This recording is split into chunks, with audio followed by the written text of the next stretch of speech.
বন্ধুরা, জয় মা কৃষ্ণকালী মাঝে সকাল সকাল উঠে চলে গেলাম হাঁটতে হাঁটতে। এখন একটু দৌড়িয়ে নিচ্ছি। প্রচন্ড গরম। দেখো বৃষ্টি কি সুন্দর যাচ্ছে, ভালো লাগছে দেখতে। দেখো পুকুরে কি সুন্দর লাল লাল পদ্ম। বাড়িতে চলে আসলাম, বাড়িতে চলে এসে বিছনা পাটি ছেলে জামাকাপড় টামাকাপড় সব গুছিয়ে নিচ্ছি, কম্বল টম্বল। আজকে আমি এক জায়গায় যাবো। দেখো আমার যেহেতু সুগার, আমি এই জন্য চা খাই না, মুড়ি খাচ্ছি। সকাল সকাল ভাত বসিয়েছি, বড় মাছ, ভোলা মাছ আর কাতল মাছ দিয়ে ঝোল করলাম। আর এখানে আছে চিচিঙ্গা ভাজা। কমপ্লিট খাওয়া দাওয়া কমপ্লিট করে চলে গেলাম বাজারে, আমি বাবা ছেলে। দেখো এখানে প্রচন্ড ভিড়। বাড়ি আসার পথে চিকেন পকোড়া আর বিরিয়ানি নিয়ে চলে আসলাম।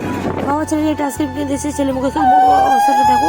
বাড়িতে এসে সুন্দর সুন্দর লাগিয়ে চলে গেলাম বাড়িতে এখানে এসে দেখো মিটিং লেগেছে। এখানে লুচি বেলতেছে আর ভাজতেছে। দেখো তোমাদেরকে সাজানোটা দেখাচ্ছি, কি সুন্দর লাগতেছে। এই যে বার্থডে গার্লটা বসে আছে, লুচি, ছোলার ডাল, মাংস, পায়েস দিয়েছে। তো মাংস আর পায়েসটা তোমার দেখার ভুলে গেছে।